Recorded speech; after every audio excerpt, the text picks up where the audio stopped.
स्कूलबद्दल तक्रारी आहेत पालक म्हणून, काय तक्रारी केल्यात तुम्ही? सर आम्ही 25 मार्च 2023 रोजी जे आता अली सर नावाचे जे ग्रस्त आहेत त्यांच्या विरोधात आम्ही अशी तक्रार केली होती की त्यांची ते वर्तणूक गुड टच बॅड टच ह्या ज्या सांगितल्या जातात संस्थेत त्याचं त्यांनी उल्लंघन केलेलं होतं. पण प्राचार्यांना त्यांच्यावर कारवाई करण्यासाठी आम्ही बोललो होतो. पोद्दार शाळेचे जे जनरल मॅनेजर आहेत लातूर येथली त्यांनी आम्हाला आश्वासन दिलं होतं की 3 महिन्याच्या त्यांच्यावर कारवाई करू.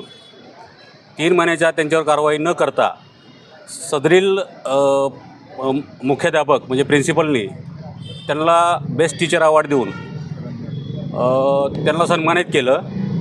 प्लस त्याला प्रमोशन देण्यात आलं. त्यांच्या ज्या छोट्या मोठ्या चुका होत्या त्याच्यावर त्यांनी त्या वर्षभरात पांघरून घातले.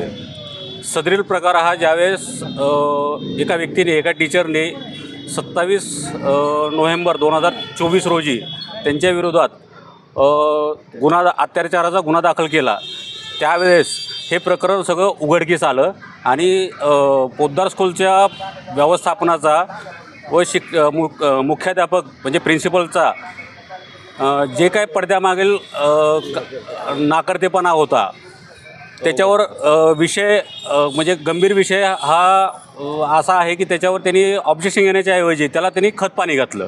तुमची मागणी काय? आता दुसरी विषय असा आहे की पोद्दार स्कूलमधील जे शिक्षक आहेत जे चांगल्या क्वालिटीचे आहेत ते ह्या संस्थेला सोडून गेलेले आहेत. त्याचं कारण एक लक्षात आलेलं नाही की का सोडून गेले त्यांनी. कारण त्यांना वेतन चांगलं होतं, इथं त्यांना स्पेस चांगला होता, तरी त्यांनी इथून सोडून दुसऱ्या ठिकाणी जॉबसाठी गेले जे चांगले होते ते. आणि जे राहिले ते आता ते राहिलेत जे काही त्यात नाविलाज म्हणून राहिले असतील किंवा ज्यांची काही सहानुभूती असेल त्यामुळे ते राहिले असतील.